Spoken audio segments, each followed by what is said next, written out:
I pulled that off the wall. I haven't looked at that in a long time, man. That's awesome. Yeah. That was one of our last home games. On Facebook, coming to you again from Brandon, the worldwide headquarters of G-Gel Ice. We talked about it the last time we were here. Just an amazing product. I think, Mike still hasn't let us know what the magic ingredients is to this ice pack, but it's simply amazing. Check out G-Gel Ice. You won't be disappointed in those ice packs for sure. Thanks for Mike Close for having us. What Mick and I kind of decided, maybe we'll just once a month hang out here. Maybe the first Monday of the month we'll do this, and maybe have a coyote theme, maybe not. You can see Charlie, just lurking over Mick's shoulder there. He just doesn't know what to think of us showing up all the time. But so we're excited. Thanks, Mike Close, for having us out here again. It's another week. It's going to be a great weather here in South Dakota. Going to be 60 coming up here on Wednesday. So excited about the good weather we're having. So hope everybody's staying safe and all that. Mick, what's new at Sanford Health News? We're just grinding away with COVID stuff, and it's refreshing that the narrative has kind of tilted a little bit toward vaccine preparation and stories about how we're trying to figure that out, or figured it out. I mean, my goodness, the level, you think, well, you're going to take the vaccine and you're just going to drop it off and somebody's going to start giving shots. I mean, the complexity is, especially when you have accountability and you have to keep the temperature of these vaccines and you have to monitor that as it goes along from wherever it starts to state by state basis. It's fascinating, the whole process in some ways. And also it's very encouraging that finally we're starting to dig ourselves out of this a little bit. And, but then with that, we've talked about this in the past, we got to be patient to get through this and, do what all the doctors and stuff are asking us to be: social distance, wear a mask when you need to, and all that, because it's going to take some time for the vaccine to get here. But then for all of us to get it. So we still got to be a little bit patient, right? Yeah, totally. And thankfully, it's going to the people who are most valuable to society. So right away. So I'll get it in about 2025 is when they'll say, hey, Weidenbach, you can have this. We're going to have to hang on for a while. All right. So let's jump right away with our guest here. Our guest is Jesse Becker. And, I don't know how to introduce you, Jesse, former Coyote basketball player. I'm sure you got a real job, but you're a musician. So we're excited to have you, Jesse. How are you doing tonight? Thanks for having me, guys. I'm doing well. I echo the sentiments that Mick said about, just encouraging and hope, as we, hopefully get toward the end of this season with COVID and I know we're not toward the end, but just, it's encouraging to see little improvements. And so I know, we're on lockdown here in Minnesota. I'm calling from Maple Grove, Osseo, Minnesota. And, it's hard not to get stir crazy, but we've been fortunate to have some awesome weather too, like you guys said. And we actually are going to hit 48 or 49 tomorrow, it looks like, and Wednesday. And so, thank goodness we get to get outside a little bit and still, go for walks or hikes or get the kiddos outside and do something fun. Because it's tough for them too. It's really, man, my wife's been a full-time teacher pretty much at home. And my daughter Sawyer is like, she's, working on a tablet all day for school. And so you want to still have, the times where they can still see kids and interact and get outside and play. So we try to make that an important part while we still have no snow. So. Absolutely. And, you mentioned you're in Maple Grove, Osseo, and you grew up right around there, right? Yep. I grew up in Plymouth, and I actually went to Osseo High School. And so it's odd. My wife's from Dallas, Texas. So she is not, I didn't know her in high school. I didn't know her in college. But when we started looking for a house, she's like, we're looking at all the spots in the metro. And she goes, well, what about Osseo? And I was like, I'm not going back home. can't go back there. But it really is, you look at it in a totally different way when you get older and you're like, man, that is a cute little town. I didn't grow up in Osseo, but I went to Osseo High School. It's a little bit different in the cities. There's, boundaries and stuff, but Osseo is actually a town of only 1,200 people that's a community from one of the oldest communities in Northwest Metro. But it's got a school of 600 a class or 700. So it's a gigantic school, but this tiny little town. So it's got this cool vibe to it where, a couple churches, couple bars, all the neighbors, you walk Main Street, you can walk to the football game and kind of get that little community feel vibe. So we love it here. Awesome. And then, growing up, obviously, I mentioned that you're a former Coyote basketball player, but growing up, did you play multiple sports? Yeah, go Yotes. Go Yotes. Got my Charlie the Coyote hat on as well. Yeah, it was I grew up playing all the sports, man. I loved it. I loved football. I always told myself, I was a okay baseball player. I played, on the varsity team and stuff like that and grew up playing baseball, but football and basketball were my two favorite sports. And I always told myself if I would have went somewhere like Augsburg or St. Thomas, I would have tried to do both, but when I got to USD, it was so funny. I remember seeing the football players and like walking next to them. And I was already the tiniest kid. When I walked on campus, I was 135 dripping wet. And I walked out there, I was like, I ain't playing at that level. Those guys are big, man. They're big. So, I knew that was, but I did remember in the summer times, we'd always get out there. The athletes back then, we had to like get creative with our workouts. And so in the summertime, we would run with the football team. Dustin Little would drag my butt along because his brother played. And so we would actually go run sprints, and Dan Skelly's next to me. We're running sprints. I'm trying to beat the football guys. It was just a good community, man. It was fun. That's awesome. And then, we talked a little before we came on, and we talked about your high school head coach, Tim Tyson. And I coached Tim when he played at Augsburg. I was the assistant coach at Augsburg, and what a great guy and what success the Osseo basketball program has had over the years. Tim took over when I was a sophomore, and it was just awesome because I got to play for Tim all 3 years of my high school career. Actually, when I was a junior, he took over. But yeah, it started in 2000. Osseo won state. They beat a guy named Rick Rickert. I don't know if you remember that, but he was a big time deal. And Osseo lost one game that whole year, and it was to Carmelo Anthony's squad out of Oak Hill. So one of the best Minnesota high school teams, really ever. So I was a freshman. I wasn't going to get no playing time on that team. That was stacked with guys, and I was about this tall. But I got to watch them, and so it was really cool, to watch them win state and then get to come in the next year and be a sophomore on a team that took fourth. My junior year, we took second in double overtime, heartbreaking lost. But the team we lost to had 4 Division I starters, and we were just a little Osseo. We thought, and so we gave them hell. But and then even after I left, Tim really did great things with the program. So Sam Dower played at Gonzaga, some big names. And Tim is I'm still very close with Tim and his family today. Yeah, he's one of my favorite. Just when he played, he's what, 6'2" at the most, and he played a post at Augsburg. Hardest working guy you'd ever meet, and the most calm person on the court. Just excited that he's still enjoying a lot of success. And then let's talk about the recruitment of Jesse Becker. What other schools were you looking at, and how did you finally decide on the University of South Dakota?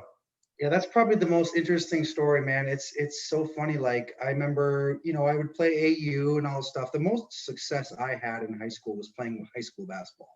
And I don't know, that's a big credit to Tim and the program there and my teammates. Because AU I just couldn't, it was like all these all-star teams. It was very hard to like find a like niche and a groove, and you're playing with a lot of guys who were going high level, and it just was a little bit difficult for me to find my like wheelhouse there. And so when I played high school, I kind of knew where I stood, and we had a good program. And I remember I was getting some D1 looks, Lehigh, Colgate, kind of that, low to mid-major Division I looks, Northern Iowa, stuff like that. And then I got injured, a little bit, banged up, and I was also 135, like I said, dripping wet. So I'm sure people were like, "Where's your big brother? You're not the guy we're recruiting, are you?" And Green Bay came in, but then everyone kind of dropped off. I think the size was a big factor. I had a good senior year, but I wanted to commit early. Like I remember wanting to get that off the table. Like it was just a stress thing for me. And I remember when everyone left and then Mankato was calling and USD was not. And I remember sitting at the computer and Googling top 5 Division II basketball programs. And I said, if I'm going D2, I'm going to play on the best damn, I don't care where it's at. And that year, Mueller and those guys, I think were preseason like 1 or 2 or 3. And so I literally got on the email and I sent Hemingway, Boots, Joey, I sent them a message. And don't tell them differently. I sent them and I said, you guys got to come see me. I want to, and sure enough, Hemingway was there probably a week or 2 later. And, I'm going down for an official visit. Loved it. And that was kind of end of the story there. But I had to go out and be like, please recruit me.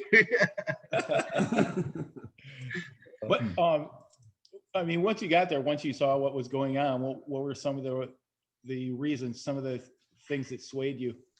And the guys were just really cool. I remember wanting to play under Josh too. Josh Mueller was just, one of the best point guards I've ever seen in person.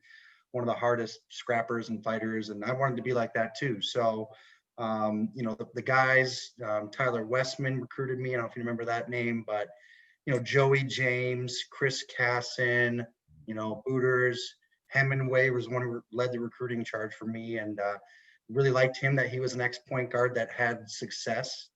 I didn't know much about the community. I was coming in and didn't know any of the guys like in my class. We had an awesome class, Colby Fitzgerald, Eric Hall, Dustin Little, and myself. And,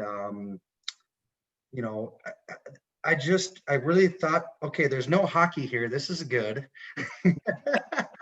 Coming from Minnesota, I'm your second fiddle if you're on the basketball team. Come on now, so I was like, oh man, they love their basketball out there because they haven't got no hockey. And, the community really went to all the games and just everyone really cared about it. And it was just really fun to be a part of that. Yeah. So that was the reason I went. And they were good. And they let point guards play. I liked that too. And that's something we had Coach Boots on here a couple of weeks ago. And he mentioned, I think he said something like he wasn't a great coach because they had great players. But, when I had Josh Mueller on too, he talked about how good it was to play for somebody that lets you play. Yeah. And, 100%. Yeah. And you can't downplay that for guys probably like Josh or me or, Nate Tibbetts, Luke Tibbetts. There's so many good point guards over the years, John Hemingway, all those. And even after, there was a lot of great guards, Louis Krogman and those guys. And you got to let those guys, and I always felt, Booters was tough on all of us, but he let us play. It wasn't going to be an immediate yank or you're out of the game for turning it over twice. He knew some of the guards he had. You had to take some of the good with the bad, and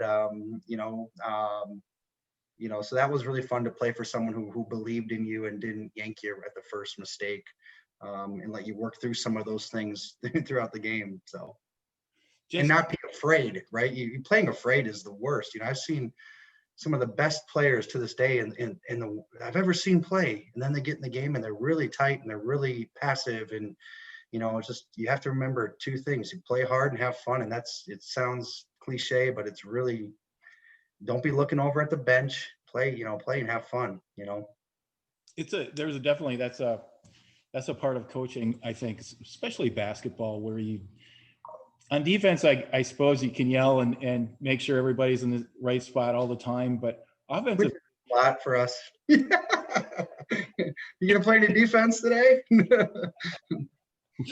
Yeah, if you're you gotta let people roll. You gotta let them be comfortable. Otherwise, there's not going to be as many shots go in. Yeah, exactly. And I think Booters would probably tell you this too. He recruited a lot of offensive minded guys, and guys who could really shoot it, really shoot it. That's one thing too. A lot of people always ask me, and I always think it's interesting for people because they always want to know the difference from D2 to D1 and like the level of play and um, I was unfortunate to not ever get to play against South Dakota State. The only 4 years, 4 or 5 years, I was the one, right? We all were in that time. And it was like, oh, darn. But playing against, Notre Dame or Cincinnati or some of those schools that we got to play against our senior year, the NCC was really dang good. You had to guard 1 through 4, 1 through 5 at the perimeter most of the time. They all could dribble, they all could handle, they all could shoot, pick and pop. And then the D1 level was, you could kind of game plan for some of that. A lot of those guys couldn't shoot like that, but their difference is they're about 4 inches taller and they all can slam it in your face in about 2 seconds, and get a hand in the passing lane. They're dunking on you, it's speed and length really was the only two things. But, the old NCC was stacked with shooters, man. I've never seen so many good shooters. So fun to play both. You were part of this. You're a group that no one after you was going through that transition process, and certainly the transition continued, but you went to a Division II program and you were very familiar with the competition there, and all of a sudden you had this huge difference in a lot of those games. What was it like? How difficult was it, or was it more fun than maybe we would conclude, or what was it? Yeah, it was different. I think we knew, we weren't going to get to play for much, really, but some of those games that, like I said, Cincinnati, Notre Dame, went out to Cornell. We got our first Division I win at New Orleans, beat Seattle. It was a little bit more traveling, but we knew we weren't going to get to play for much at the end of the year, but it was fun to go and test yourself against some of the best out there. When we played Notre Dame, we got beat up pretty good, but we were down 20-2 before I could blink.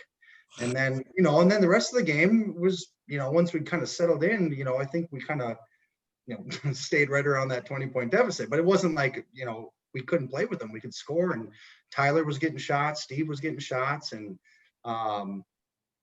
so it was just fun to test yourself against some of those, they were 8th in the country at that time. So, as a player, you want to see how you can hold up against some of the best, out there. Yeah. Do you want to? I saw the video that's been on Facebook now of Notre Dame. Do you want to talk about those shots you were making? It's funny because my transitioning to my music thing a little bit, I was playing with this drummer in Sioux Falls about 3 years ago, and he was a temporary drummer in one of my groups. And we got to talking about Notre Dame. He's a big Notre Dame fan. We said, we got to play against him. And he goes, well, my brother's still in sports information at Notre Dame. And I said, oh man, that would be so cool to see that, kind of just in passing, that game tape. I've never seen it, Next thing you know, he's sending me a Dropbox of the whole game and clipped up. He's like, I kept all the turnovers and missed shots off, but here's some of the good ones that you did. So it was fun to see that, man. And thanks to Joe for sending that to me. That's awesome. Anything else, Steve, before we move on to some music stuff? Well, you mentioned earlier that you were part of a good group of players there. You can add Tyler Kane in there, and a great group of parents too. Yeah. A lot of the parents of those teams, just as a group that you kind of followed around for, anywhere from 3 to 5 years. What was that like? What are your memories of that? I would guess very positive of just about the whole community within the basketball community with parents and your friends. Yeah, we're very fortunate. I remember going back to Huron with Eric Hall in the summertime. And, I was a Minneapolis kid. I could have went home a lot, but I just wanted to be around Castlewood or Huron or, I wasn't a hunter. I wasn't a fisherman, but those guys let me tag along and just real close, Mitch Begeman, Ray Mergen, all these guys, Steve Smith, Tyler Kane was probably the best player I've ever played with, you know, in terms of, you know, he just got inducted to the Hall of Fame. And so it was just real fun to play. You know, Dylan Grimsley, you know, came along too. I remember going into my sophomore year, so it was my third year. I'm like, you know, working out in the dome on one summer day, no one's in there or whatever, and in walks Grimsley, you know, on his recruiting visit or whatever, and I'm like, oh, you know, we're about to get Dylan Grimsley and Steve Smith for next year, like, oh my goodness, now it's starting to really come together. 2 Division I transfers, like, you know, and we had a good year the next year. You know, we got the NCC championship. I think we won the regular season. Well, we tied the regular season, then we won the conference tournament that year against Mankato. So that was cool to have it in the dome, you know, and have it rocking in there. So just a great families. I still, you know, gosh, I go to Okoboji with Dylan every now and then. I'll stop and see Mitch in Sioux Falls, Mitch Begeman or Steve Smith.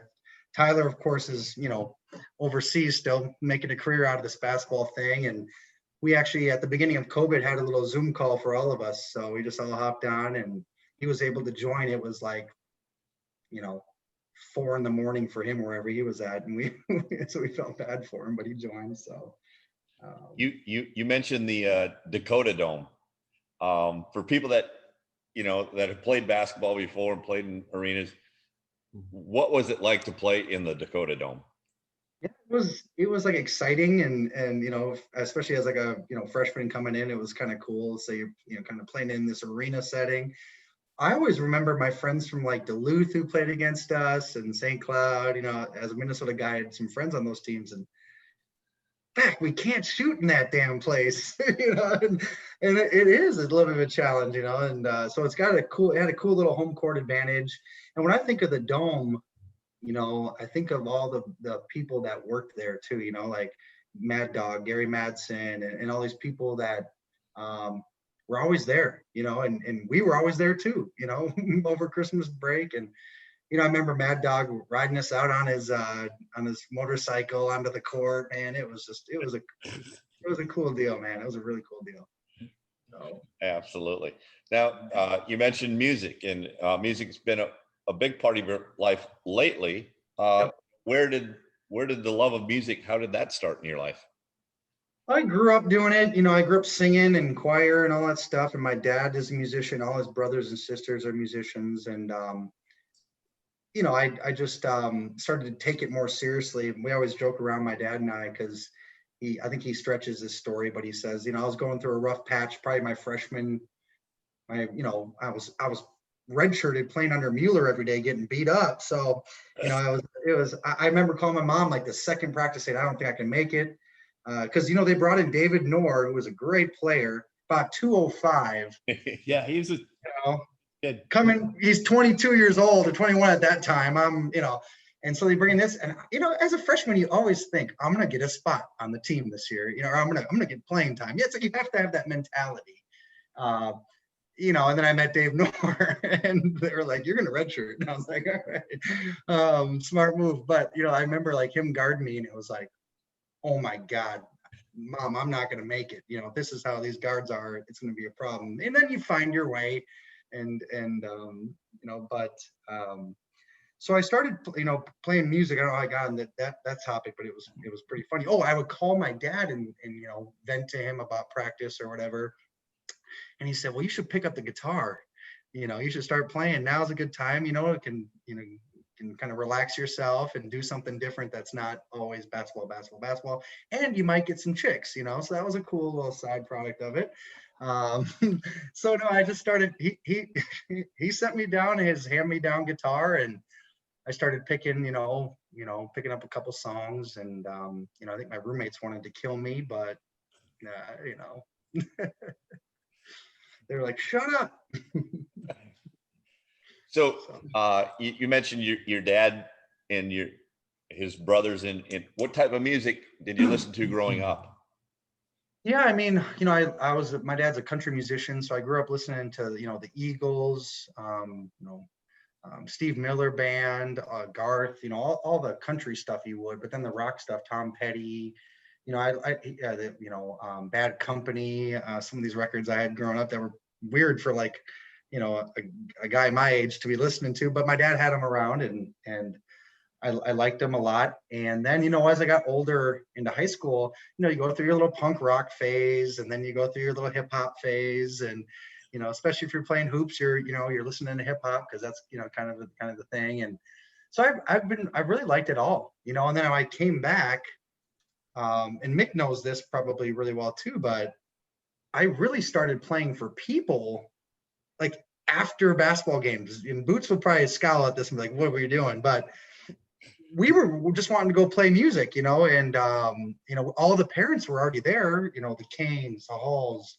the Grimsleys, and we won a game. We wanted to go play music for them and kind of celebrate a little bit. And so we had a really cool family dynamic where everyone would come together after the games. We either meet up in a hotel room, and kind of, or even at pros in the back room, we'd kind of get all of our crew together. And my dad and I would just get up there and start playing some music. And that's when I realized I kind of dig this, I like it a lot. And it's fun to entertain people that way. So. Absolutely. Yeah. How has it progressed for you, Jesse, with, I know that there was a time when you were extremely serious about it, and you had a band, you were in a band, Maiden Dixie, and where did you start with it once you moved back to the Twin Cities, and where is it now?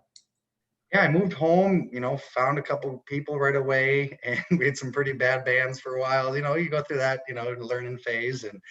And then I was just fortunate to find, just a phenomenal young musicians in Maiden Dixie. And we weren't even called that at that point, but we, just gelled. And it was honestly like, being in a team, because it was so easy to work with each other. I don't know. It was just we had, our moments where we're butting heads and stuff, but it was never like you had to make an effort. It was always easy to work with them. And that's kind of how I felt about our teams in South Dakota. Like, everyone challenged each other, but it was very easy to work with the Dustin Littles, the Dylan Grimsey, some of the big leaders we had.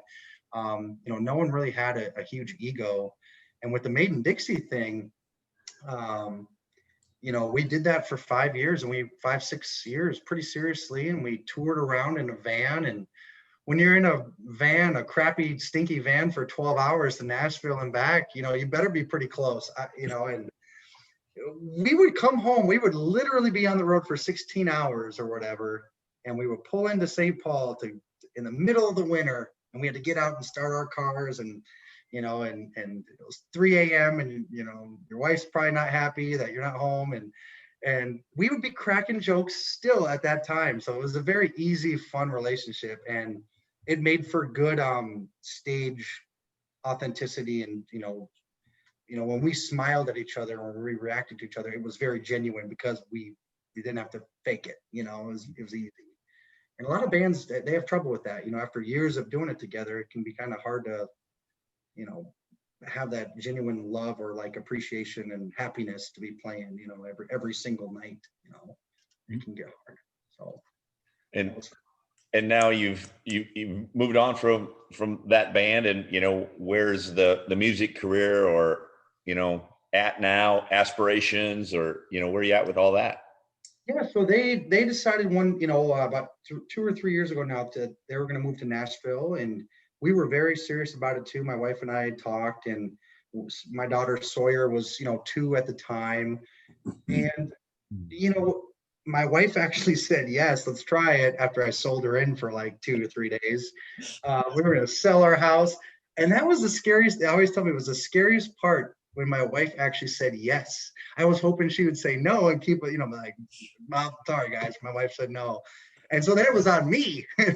And I remember sitting down and being like, I got to write out. It was like a major like life moment for me. Like, we didn't have a record deal. We didn't have some of the things that you would pick up your stuff and go just on a whim. Like, if you have a record deal or you're on tour with somebody, a big name artist, and you kind of getting your way in there, working your way in, we didn't really have that yet. So, I was 32 at the time with a 2-year-old, and my dreams had kind of changed, and so I just kind of said, hey guys, it's not for me anymore.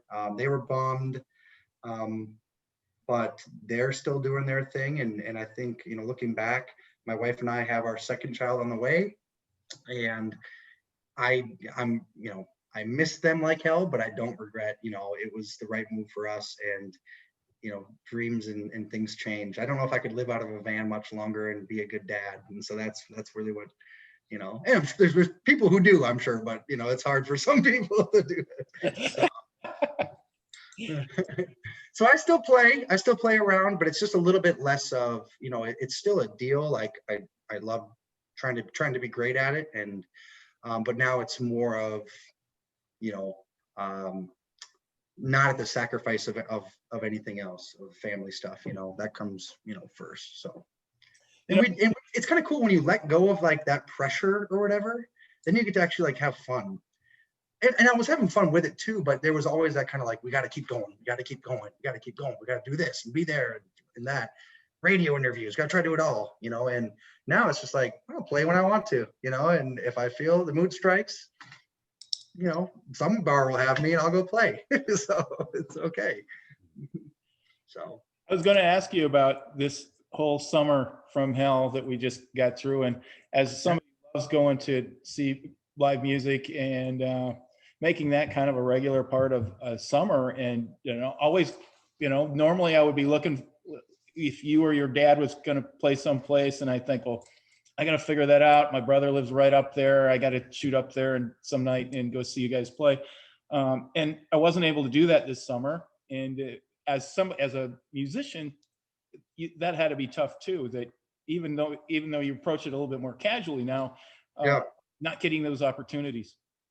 oh, absolutely. You know, you look forward to certain shows. You know, I finally had a little band back together again. We were playing, and we had like a great little summer lined up, you know, where it was a couple dates a month. It wasn't anything crazy, and it was mostly local, but it was like, this is gonna be awesome. And then, you know, you hear all the cancellations start, and, you know, you really feel bad. You know, I'm fortunate to work, you know, a career day job, but there's a lot of musicians who are full-time, you know, and just, I'm sure a lot of industries, you know, are hit hard, but, you know, musicians are definitely one of them. You know, if you're a full-time musician right now, you got to get creative, and you got to, you know, find new ways to, you know, I know there's a lot of people doing the Zoom or the, you know, the Facebook lives, and hopefully people are still tuning into those and, you know, dropping a couple bucks in the virtual tip jar and that sort of thing. Cause, you know, they are going through tough times, cause all their gigs are canceled, you know, all their bookings that they were going to have. So, yeah, it's a different type of deal. I'll tell you what though, some of my favorite memories, even with music, were in Sioux Falls and Vermilion. You know, just 2 years ago, they had me down at a tailgate for a football game.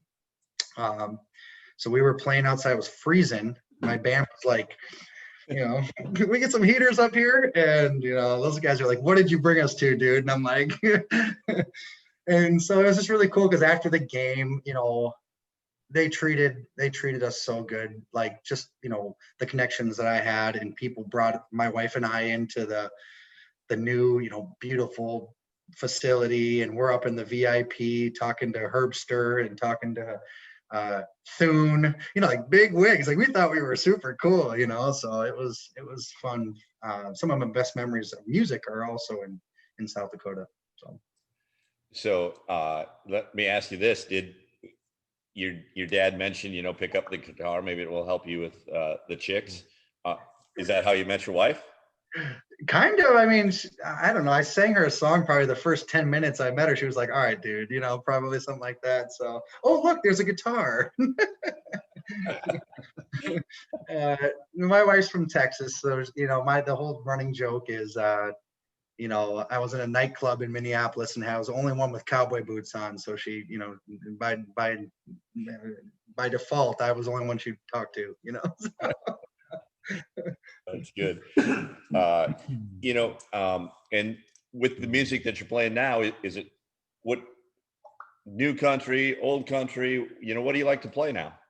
I love to play you know, a lot of the older stuff, but there's a lot of new stuff too that's really cool. So, like, you know, I'll listen to, you know, a lot of the, you know, like they classify it kind of as Americana or whatever nowadays, but there's, you know, it's almost like country, but the old country sound, so or a lot of that stuff kind of seeping into it. And so yeah, I listen to a lot of that. I still love listening to other styles of music too.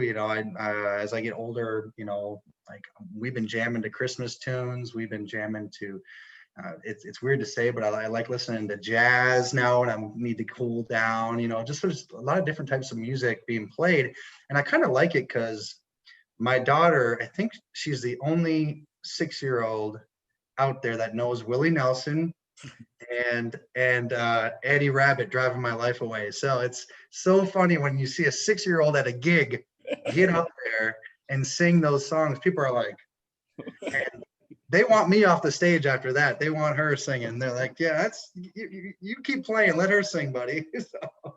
So she's already taken into it and she loves it. And I'm trying to get her into basketball, but she's about this tall like me, so we might be picking soccer or something. We'll see. Well, we have a few minutes left here, and as we kind of wrap things up, if you got a guitar there and you want to play us something, we won't complain about it, but no pressure, no pressure. And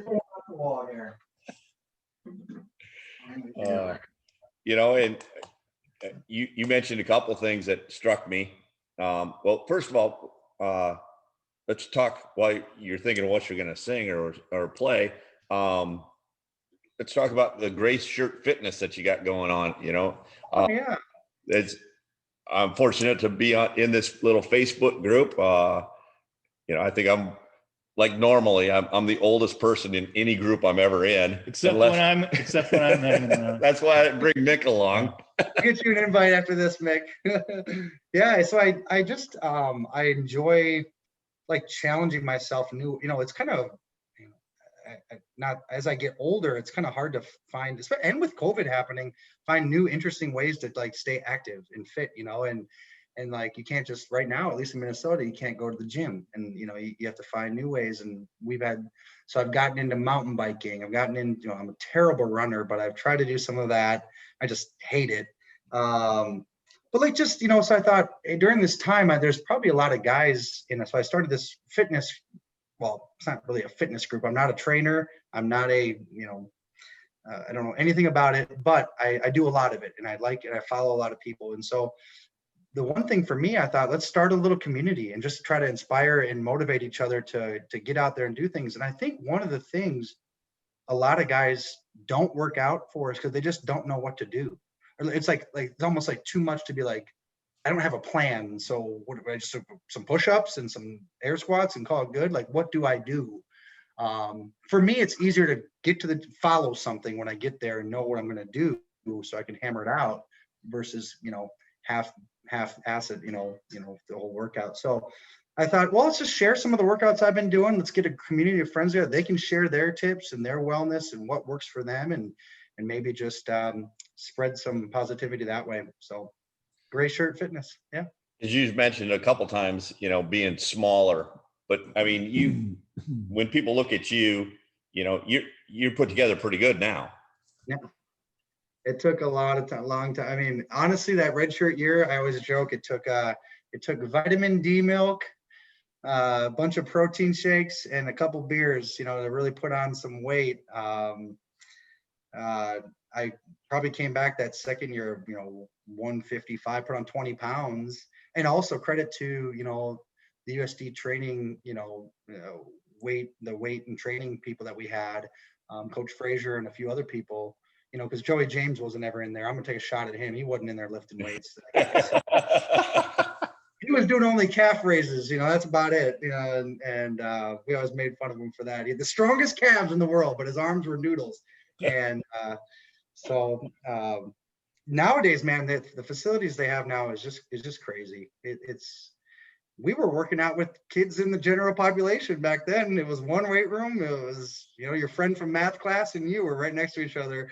Now they got a whole workout, center, and it's just beautiful in there. But it's we did a tour of the facility, and it was quite impressive. So it's really cool to see them and all of the success that they've had, in all sports, really. I mean, girls basketball in South Dakota is one of the most exciting things happening right now. It's just, they're so good. And, I think the boys team is on the up and up too. They had some great years with the former coach, I forget his name now, from Utah State, right? Greg Smith. Yeah. And then this new guy's doing pretty well. I think he's getting some guys in there for him too. And football seems to be chugging along. But even South Dakota State, it's just like, people will probably be mad at me for saying this, but it's cool to see. I gotta admit, I cheer for them when they're playing against someone else too, because it really is just going to help all the recruiting in the conference, in the state. If you can elevate, South Dakota State gets a little elevated, not above us, but right below us, maybe they can help us all. So it's cool to see them. I'll root for them when they're playing someone big too. Absolutely. I'll catch heat for that though. You will, but that's all right. They have a great, Mick and I were talking about this on the way over here. They have a great weekend. USD, South Dakota State, North Dakota State, and University of North Dakota are playing in Sioux Falls. They're all playing each other. So they're playing 3 games against each other. Yeah. If there could be fans there, I mean, yeah, what are they going to do? Is it coming up here soon, or what? They're not going to have fans for it, are they? No. fans. It's this weekend, right? Yeah. Or this week? Yeah. Yep. So, Hopefully I'll be able to get it on something, or live stream it, because I know those when it did kind of come out and advertise, is that I remember shooting Steve Smith and Mitch Begerman, like, I'm coming down that weekend. We got to get to these games, and unfortunately it's just we're not quite ready for all that yet, but but hopefully we can still catch it. absolutely. So you got something, a go-to song here or something? Is it your favorite, or is it? Yeah, sure. We'll do something. We'll think of something. While you're getting set up there, you mentioned, coming to campus and being 135 pounds, and I got Mike Cloth here.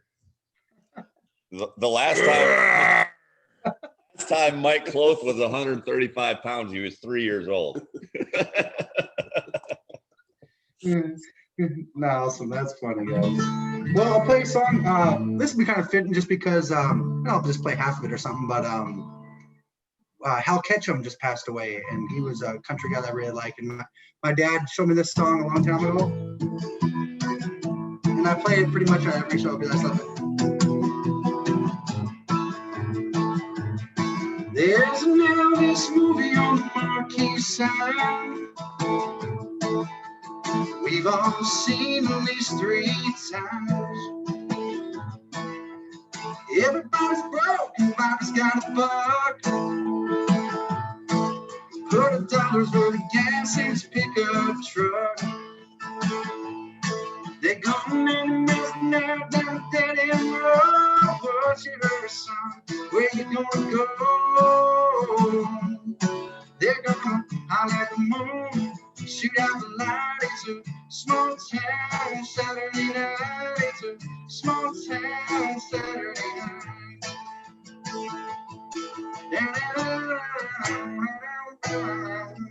Yeah, something like that, right? The small town Saturday night, Vermilion, South Dakota, right? We probably won't share a lot of them, but I'm guessing there was a few small town Saturday nights in Vermilion that you still remember. And when you're talking with Steve Smith and Mitch Begerman and those guys, you probably bring up some of those stories as well. Yeah, there's no lack of stories and laughs and fun, and that's what's fun about it. And actually, like, even the community and all the friends like outside of the basketball program, I don't know how it is now because they're kind of big time, now, but I don't, back in the NCC days, and we obviously took it very, very seriously, but it was just cool because it felt like you were, like I said, we worked out with some of the kids that were just in the and they were in the dome playing too. So you just were friends with like everybody. It felt like, you had this great support, and then you would, it wasn't just your team. You actually knew people from every little town around Vermilion and around the state. So it was cool to get to know. Like for one year I lived with 0 basketball players, and Boots said, we got to stop that next year. He's working with basketball players, but they were all Vermilion guys though. So Boots knew them. Actually, they were Vermilion high school guys. They were Nate Boots's friends. And so I think he knew this is trouble. We got to get this out. And then Dylan and Steve, and we all lived together, Dylan Grimsley and Steve Smith, when they moved in or came to USD. So they heard enough of this guitar. They're Steve always liked it. Dylan was like, oh man, come on, this country music stuff, you gotta stop it. That's great. Well, as we wrap up here, Mick, any last questions or so? It's great seeing you, Jesse. Yeah, you too. Definitely, God willing, get up there and show up at a show sometime. We'll be playing someplace in the western suburbs. Say hi to your mom and dad. It was miss those guys, and it was just such a fun time for a sports writer to get to know you and your family and your teammates and their families. It was just really cool stuff. It was, and thank you for always being a cool guy to chat with, and it made it really easy. And actually, I love chatting with you after the game, off the record too. I love chatting with you off the record too, because it was always fun. So, thanks guys, really appreciate you having me, and hope you guys are doing well. We'll see you soon. That's awesome. Charlie says bye. Yep. Charlie from Pro says we'll see you later. I need that, man. That's awesome. Again, thanks, Mike Cloth and the G-Gel Ice worldwide headquarters here. I think, Mick, we talked about maybe doing it here maybe once a month. First Monday of the month. So if anybody wants to join us here, there's plenty of room to social distance. Let me know and I'll get you the address. And we'd love to have a couple more people. Next week, I haven't even told you this, Mick. I'm working on, I think I got Lance Christensen lined up for us. Okay. Young man, Native American young man that won the state golf tournament and is down in some tournament. He drove 24 hours to Phoenix.